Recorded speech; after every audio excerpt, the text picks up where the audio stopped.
Hi guys, myself Sanjam. Welcome to my channel Article at Short Loop. आज मैं 1600 से 1947 तक हमारे राष्ट्र भारत की यात्रा के बारे में बात करूंगा। मैंने इस यात्रा को 9 अलग अलग विषय में विभाजित किया हूँ। तो पहले आता है ईस्ट इंडिया कंपनी।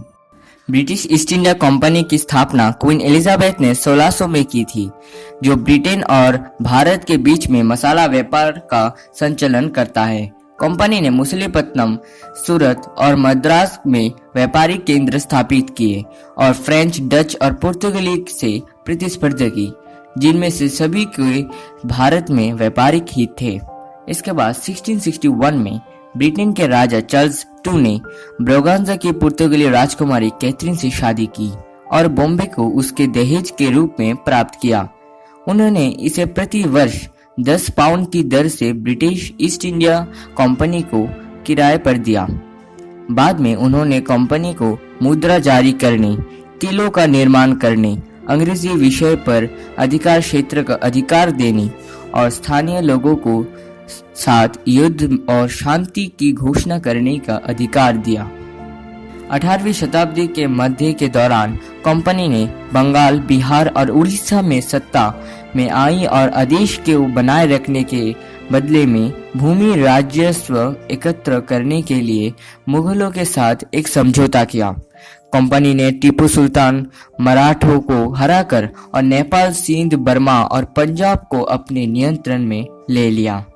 चूक का सिद्धांत पेश किया गया था, ये कहते हुए कि यदि राज्य के शासक की मृत्यु प्राकृतिक उत्तराधिकारी के बिना हुई तो राज्य स्वतः ही ब्रिटिश शासन के अधीन आ जाएगा। इस सिद्धांत के तहत कंपनी ने सतारा, नागपुर और झांसी राज्य पर अधिकार कर लिया। अवध को अधर्म के आधार पर भी ले गया था। इसके बाद आता है 1857 का विद्रोह। विद्रोह का कारण था heavy taxation, new land revenue system और क्रिश्चियन मिशनरी की गतिविधियों और भारतीय बाजार पर ब्रिटिश निर्मित सामानों के डंपिंग के कारण हुआ था।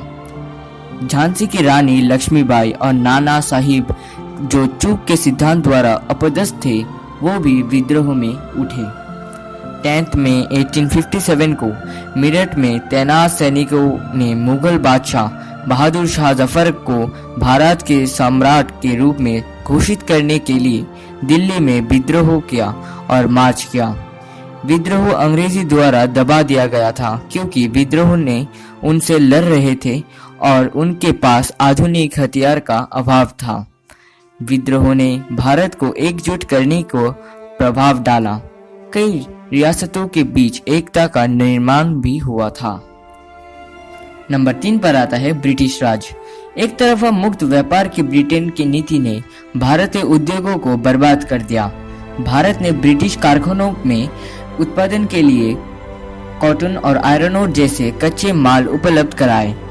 इन कच्चे मालों से ब्रिटेन में तैयार किया गया बड़े पैमाने पर उत्पादित वस्तुओं को फिर स्थानीय स्तर पर उत्पादित माल की तुलना में कम कीमत पर भारतीय बाजार में वापस फेंक दिया गया, प्रभावी रूप से स्थानीय अर्थव्यवस्था को कम करके। महारानी विक्टोरिया ने भारत की महारानी की उपाधि धारण की, क्योंकि ब्रिटिश ने देशी रियासतों पर नियंत्रण और प्रभाव डाला। मुसलमानों और हिंदुओं के बीच तनाव को दूर करने के लिए फूट डालो और राज करो की नीति अपनाई गई। उद्देश्य था उन्हें अंग्रेजों के खिलाफ एकजुट होने के बजाय आपस में लड़ाना। ये सुधार और सांस्कृतिक जागरण का समय भी था।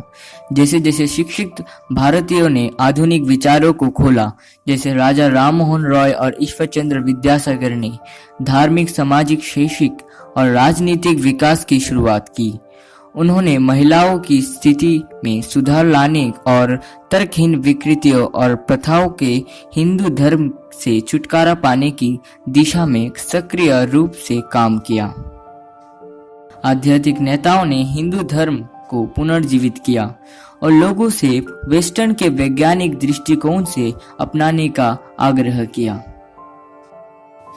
इसके बाद नंबर 4 पर आता है द कांग्रेस।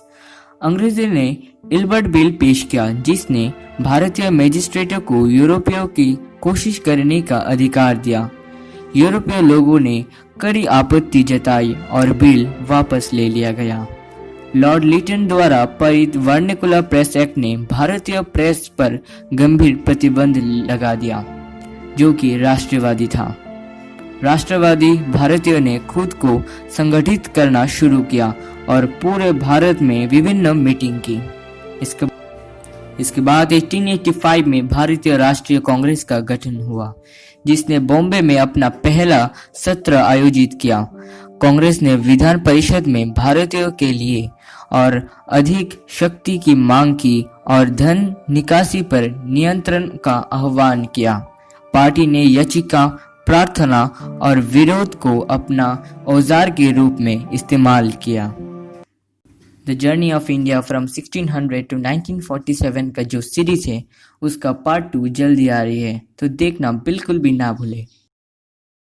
भरकर जेबों में आशाएं, दिल में है अरमान यही, कुछ कर जाएं, कुछ कर जाएं।